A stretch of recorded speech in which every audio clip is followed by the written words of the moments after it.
Paz do Senhor, irmãos. Abra sua Bíblia aí no livro do profeta Isaías, capítulo 55. Aleluia. Isaías, capítulo 55.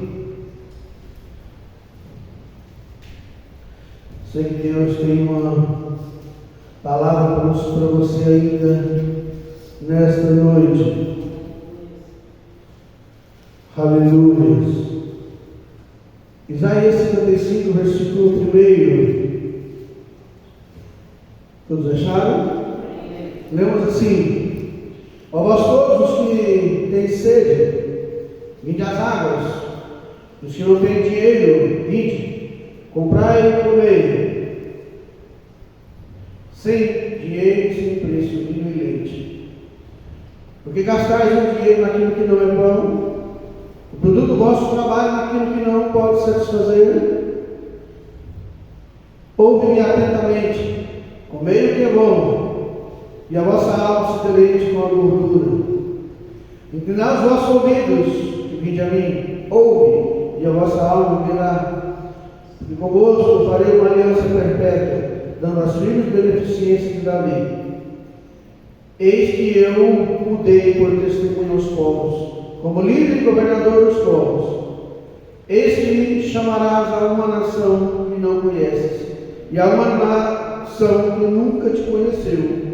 Correrá para ti, por amor do Senhor teu Deus, e do Santo de Israel, porque Ele te glorificou. Buscai o Senhor enquanto se pode achar, invocai enquanto está perto. Deixe o ímpio o seu caminho, e o homem maligno os seus pensamentos, e se converta ao Senhor, que se compadecerá dele. Torne para o nosso Deus, porque grandioso é em perdoar. Porque os meus pensamentos não são os vossos pensamentos, nem os vossos caminhos os meus caminhos, diz o Senhor dos Exércitos. Porque assim como o céu são mais altos do que a terra, assim são os meus caminhos mais altos que os vossos caminhos, e os meus pensamentos mais altos que os vossos pensamentos. Porque assim como desce a chuva e a neve dos céus para lá não tornam, mas regam a terra, e fazem produzir, brotar, e dar semente ao semeador, e pão ao que come, assim será a palavra que sai da minha boca. Ela não voltará para mim vazia, antes para o que me apraz, e prosperará naquilo que enviei. Sentai-vos por um instante, irmãos. Vamos falar um pouquinho, irmãos, sobre a bondade de Deus. Deus é bom. Esse ano eu sei que Deus foi bom para você. Como o irmão já se disse, Deus foi bom, Deus é bom. Como o profeta Samuel disse, até aqui nos ajudou o Senhor. Deus tem nos abençoado rica e poderosamente. Sabermos que Deus é bom, que Deus sabe tudo, conhece o homem como ninguém. Agora você citou, né? Sem saber, o Espírito Santo falou que assim como o construtor sabe onde é que foi colocado cada coisa, assim é Deus, irmãos. Ele sabe tudo na sua vida. Ele conhece você melhor do que você mesmo. Eu gosto quando o salmista diz no Salmo 139, ele diz: Senhor, esquadrinha, ele diz a Bíblia que ele esquadrinha até os seus rins. Ele conhece você por dentro e por fora. O salmista diz: Senhor, antes da palavra chegar à minha boca, tu a conheces. Glória a Deus. Então, mas olha só, Deus é bom. Ele conhece o homem como ninguém. Vamos ver alguns conselhos desse texto rapidamente aí para nós nessa noite. O versículo 6, todos nós conhecemos, diz: buscai ao Senhor enquanto se pode achar, invocai-o enquanto Ele está perto. buscar ao Senhor enquanto se pode achar. Por quê, irmãos? Porque vai ter um momento que não vai achar, esse dia vai chegar. Quando o Senhor buscar a sua igreja, né? Mas seria para outro estudo, dar uma outra oportunidade. Mas vamos nos ater àquilo, quando é que eu não vou poder achar? Mas, quando você não estiver mais aqui nesse mundo, quando você perder a vida, você não vai poder buscar o Senhor mais. Aí o seu livro vai ser fechado. Aí o seu livro vai ser fechado. E aí você vai ser julgado. Quem não entregou sua vida ao Senhor, né? Lembra quando o povo de Israel saiu do Egito? A 10ª praga foi a morte dos primogênitos. A salvação é daquela forma. O que o anjo da morte fez? Entrou em todas as casas. Mas na casa, aonde em todas as portas e em todos os umbrais da janela, né? Seria janela como nós tínhamos antes lá na roça, não janela de madeira. Pegou lá no portal da janela e passou o sangue do cordeiro. Na porta da casa, da sala e da cozinha, geralmente mais toda a casa naquela época, bem como hoje, às vezes tem mais. Mas é 2 saídas, uma entrada e uma saída. Passou em todas as entradas, em todos os umbrais da porta e janelas, o sangue do cordeiro. Ninguém sabia. Só os judeus sabiam disso. E o anjo não entrou naquela casa. Não houve morte ali. Ele não foi lá dentro para examinar como é que as pessoas estavam, quantas pessoas tinham lá dentro, irmãos, assim. Simplesmente a salvação aconteceu. Assim como a salvação aconteceu na vida de Raabe, quando ela acolheu os espias, diz a Bíblia. Amém. Os espias fez um compromisso com aquela mulher, mesmo ela sendo prostituta. Ela habitava numa cidade condenada, que era Jericó. E diz a Bíblia que ela acolheu os espias. Não somente acolheu, ela protegeu, ela zelou daquele povo. Então os espias, por amor, pelo que ela fez por eles, comprometeu. Você vai pôr um fio de escarlata, né? Escarlata vermelho lá no umbral da sua janela, na sua porta, vamos saber. Pega os seus e põe lá dentro. Nós não vamos mexer na sua casa. Mas assim, ninguém entrou lá dentro. Josué não entrou lá dentro. Os guerreiros do povo de Deus não entrou lá dentro para saber se tinha 10 ou 20 pessoas. Não. Tudo que estava ali dentro estava protegido. Com compromisso feito com aquela mulher e os homens de Deus. Então, se Deus tem um compromisso com você, enquanto você tem vida, busque o Senhor. Enquanto você tem vida, enquanto você tem saúde, pastor, vai ter um momento que eu não posso perder a saúde e não buscar mais. Claro que vai. O que acontece quando a pessoa tem Alzheimer? Minha mãe, pegar minha sogra, que está no lugar de vó, a dona Pureza. Quando eu a conheci, ela era uma serva de Deus, não via nenhuma palavra torpe sair da boca dela. Lembra, dona Pureza? Ela era uma cristã fiel, de acordo com os princípios que foi ensinada para ela, ela levava a sério. Mas o que aconteceu no final da vida? Eu vou falar dela porque ela tinha um compromisso maior do que minha mãe. Minha mãe de Alzheimer já falava muita besteira e continuou, só piorou um pouquinho. Já a minha sogra, a minha avó não, a avó da minha esposa não. Quando eu conheci ela, eu falava. Alguns conselhos de casamento que ela me deu, eu pus em prática e nunca deu errado. Um dos conselhos que ela me deu, lá na casa dela, barracão, ela tinha 2 casas. A casa principal ela alugava e morava no barracão no fundo. Eu só nunca deixei, eu mais meu marido deitando, nós já discutimos. Mas ele nunca dormiu longe da minha cama. Isso a minha esposa lembra disso. Casal pode até discutir, mas não tem essa de dormir separado. Tem que aprender a perdoar um ao outro e reconciliar. Mas então, no final da vida, ela deu Alzheimer. E muitas coisas do passado dela, ela começou a falar de novo. Ela esqueceu que ela servia a Deus.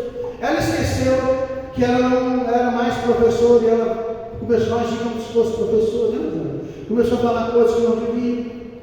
Então aí não adianta mais. Se a pessoa está em coma, não tem como buscar o Senhor. Você tem que buscar o Senhor quando você pode, quando você tem saúde. Verdade. Glória a Deus. Falei aqui no domingo, né? Estava conversando com a pessoa essa semana. Irmãos, olha, você tem muitos problemas, até que chega o problema da saúde. Aí você não tem problema nenhum mais. Fica só a saúde que importa. O resto é só o resto. Problema financeiro para resolver, não importa. Qualquer problema que você imaginar, você resolve. Mas a saúde, quando o problema da saúde chegou à sua saúde. Então você tem que buscar o Senhor enquanto há tempo. Buscar o Senhor enquanto se pode achar. Invoca o seu nome enquanto Ele está perto de você. O que é invocar? Invocar é trazer sobre si. Toda vez que você ora, que você invoca o nome do Senhor, invoca o nome. Quando você fala glória a Deus, você está invocando o nome do Senhor. Toda vez que você ora, você está invocando. Quando eu falo alguma coisa, eu estou invocando. Isso quer dizer que quando eu xingo, eu estou invocando. Né? Seja lá como você falou. Você está invocando o mal que você falou para você. Cada vez que você reclama, a palavra reclamar, se você pega lá, digita lá no Google e fala assim, olha, eu quero a etimologia da palavra. O que é? Reclamar é clamar duas vezes. Toda vez que você reclama, você está clamando duas vezes para aquele problema continuando. Então invocar é trazer sobre si. Você tem que invocar o nome do Senhor todo dia, orar todo dia, agradecer pelo aquilo que você tem e até pelo que você quer conquistar. Você quer conquistar alguma coisa? Se veja com aquela coisa. Isso aqui é bíblico, tá? Pode andar em Marcos 11, 24. Né? Tudo que você pedir em oração, crede que recebeste e assim será convosco. Primeiro você crê que você já recebeu, depois você toma posse. Primeiro você se vê na fazenda, para depois comprar a fazenda. Primeiro você se vê casar, para depois casar. Primeiro você se vê com a casa nova, para depois ter a casa. Primeiro você tem que se ver com aquilo que você quer, para depois acontecer. Primeiro você conquista no plano espiritual, seria assim, depois no material. Né? Mas depois você vê na Marcos 11, 23, 24. Então você precisa buscar o Senhor enquanto há tempo. Você precisa invocar o seu nome, trazer sobre si coisas boas. Tiago diz: tudo que é bom vem do alto, descendo de cima, do Pai das luzes, em quem não há mudança nem sombra de variação. Outra coisa que você precisa fazer, versículo 7: deixe o ímpio o seu caminho, e o homem maligno os seus pensamentos, se converta ao Senhor, que se compadecerá dele. Torne para o nosso Deus, porque é grandioso em perdoar. Esse versículo aqui é dividido em muitos ensinamentos aqui, mas eu vou extrair apenas dois aqui. Deixar o caminho ímpio. Irmãos, cristão, você aceitou Jesus como seu Senhor. Aí você precisa deixar o seu caminho que você vivia antes. Pastor, eu não posso conviver com aquelas pessoas, não. Pode sim, você tem que conviver com elas ainda. Mas você não pode deixar que elas se influenciem mais. Porque se você não conviver com ela mais, como é que ela vai aceitar Jesus? Como é que você vai falar do amor de Deus para ela? Você converteu, você parou de falar com ele. Ah, mas eu só falo em pornografia, só em cachaça e vício, mas não tem importância se você era assim. A maioria de nós, em algum momento na vida, fez coisa errada. Talvez não como ele. Você pode escutar, não concordar, porque se você correr, você nunca vai falar com Deus para ele. Né, Marcelo? Então, o que eu preciso fazer? Deixar o caminho do ímpio. Né? Sei que o Salmo 1, me ensinou aqui aquele dia, Nós não podemos assentar na roda dos escarnecedores. Mas não assentar não, irmãos. Eu não posso parar e ficar mais ali compactuar no mesmo assunto com eles. Mas tem hora que você vai ter que parar de outro mercado bem com tempo e depois segue o seu caminho. Outra coisa que me chamou a atenção nesse versículo, irmãos, é que, olha, deixe ir o seu caminho. O homem maligno, os seus pensamentos. O mal não nasce de uma hora para outra. Primeiro a pessoa pensa, primeiro a pessoa imagina o mal, né? Estava vendo uma reportagem no escuro de tantas mulheres que são assassinadas, que são maltratadas, e tudo começa de uma maneira leve, com um xingamento. Geralmente começa no plano verbal, depois vai piorando, até infelizmente acontecer o pior. O que você precisa fazer? Irmãos, abandona seu pensamento errado. Pastor, quem tem pensamento errado? Claro que tem. Claro que tem. Você ficou nervoso, vai pensar o que não deve. Mas na hora que você começar a pensar, eu sou servo de Deus. Eu tenho Filipenses 4:8. Tudo que é justo, tudo que é puro, tudo que tem virtude, tem louvor. É isso que eu tenho que ocupar na minha mente. Outra coisa que eu preciso entender: Deus, irmãos, não pensa como você pensa. Porque os meus pensamentos, verso 8, não são os vossos pensamentos. E os vossos caminhos, os meus caminhos do Senhor. Tem hora que as pessoas acham que Deus pensa como Ele pensa. Mas o que eu estou pedindo é bíblico, né? De certa forma. Não, mas você já se perguntou se realmente é isso que Deus quer para você?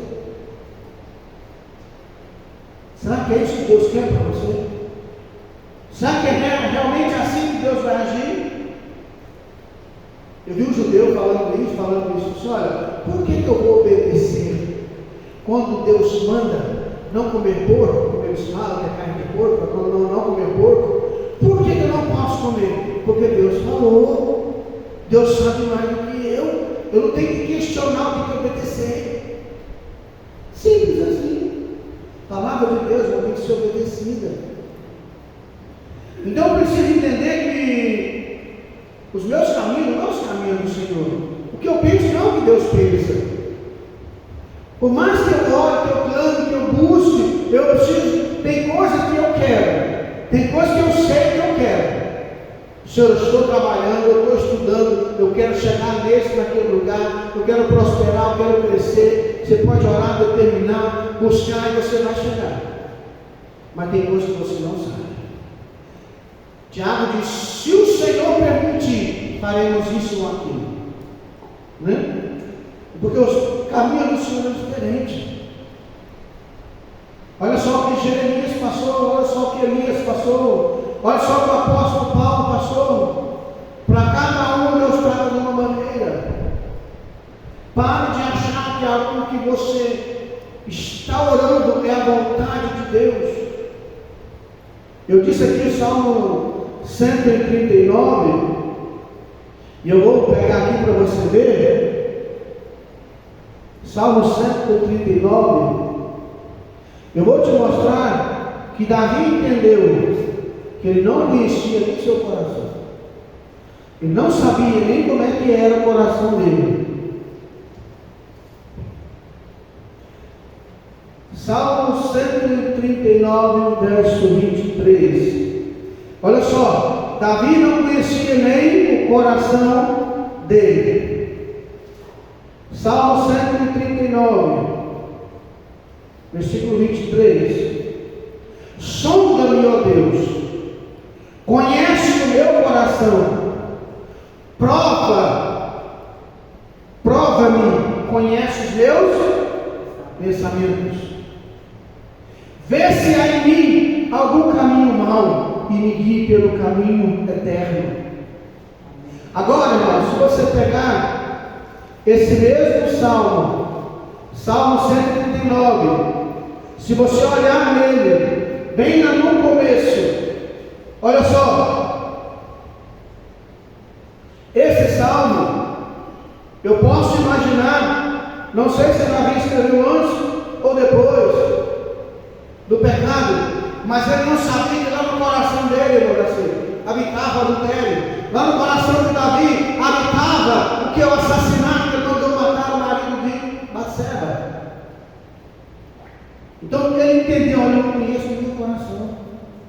Sonda-me, ó Deus. Conhece o meu coração, prova-me. Vê se aí é um caminho mau e pelo caminho eterno. Tem hora que a gente precisa entender: olha, eu não penso como Deus. Deus tem algo grande para você no próximo ano. Deus tem coisas boas para você, para a sua família, para o seu lar. E você precisa entender: Deus não pensa como você. Já falei aqui algumas vezes: tem coisas que você pede uma hora, Deus manda na outra hora. Você pede um dia, Deus manda no outro. Tem coisas que você ora e jejuma por um monte de anos e Deus não deu, porque talvez não é a vontade de Deus. Ou não é a vontade de Deus? Pastor, como é que eu faço para saber quando é a vontade de Deus? Você sabe. Tem explicação? Não, não tem. É o Espírito de Deus que tem que contar com o seu Espírito. É simples, irmãos. É Deus que fala com você diretamente. Não é um profeta, não é algo mirabolante, não é nada disso. Não é Zarabaxé, não é. Deus vai falar com você, no seu coração você vai saber. Esse é o que é isso para mim. Mas quem vai Deus falar quando você tem uma oração de comunhão? A boa esposa, ela conhece o marido só de olhar para ele. O bom marido conhece a esposa só de olhar para ela, irmãos. Assim como o pai, às vezes, antes do filho falar, já sabe, porque já leu o comportamento dele todinho, a expressão facial. Nem vou perguntar, você tem coisas que a mulher sabe, Senhor? E antes do marido falar, sabe? Da mesma forma um homem, mas a mulher percebe mais que um homem. Mulher enxerga mais. Quando eu vim mudar para cá, passou um dia assim para mim, né? Eu não tinha comprado, estava numa Brasília. E depois que meu cunhado vendeu essa Brasília, e a viagem era 3 horas, levou 4 horas, levou 8. Ela deu um pequeno problema, quase fundiu, chegando em Arizona. E ele falou assim: olha, quando você chegar lá, tem muita coisa e você não vai ver, sua esposa vai ver. No casamento do mesmo jeito, tem coisa que você não vai ver, sua esposa vai ver. E por assim diante. E vice-versa também vale. Né? Mas saiba que o Senhor está falando que a bondade de Deus é o quê? Deus é bom. Ele quer que você busque com tempo. Ele quer que invoque seu nome. Ele quer que você obedeça aos seus caminhos. Que você ande nos seus caminhos. Ele quer que você saiba, meu filho, mesmo você me obedecendo, sabendo que eu conheço todas as coisas, sabendo que você está me invocando, não é tudo que os seus pensamentos é como o meu. Deus sabe muito mais além. Eu posso provar biblicamente quando o rei Ezequias pediu ao Senhor, orou arrependido, e o profeta Isaías foi lá e falou: a Deus vai acrescentar mais 15 anos de vida para ele. Naqueles 15 anos, se ele tivesse morrido com aquela doença, tinha sido melhor. Porque futuramente ele deixou de vigiar um tantinho assim. Ele não pagou, mas seus filhos pagou. Vamos ficar de pé. Se você quiser conhecer a história do rei Ezequias, está registrado no livro do profeta Isaías. Oremos. Senhor nosso Deus e Pai, obrigado por essa noite, obrigado pela vida de cada irmão, irmã, que a tua bênção esteja sobre os lares, as famílias.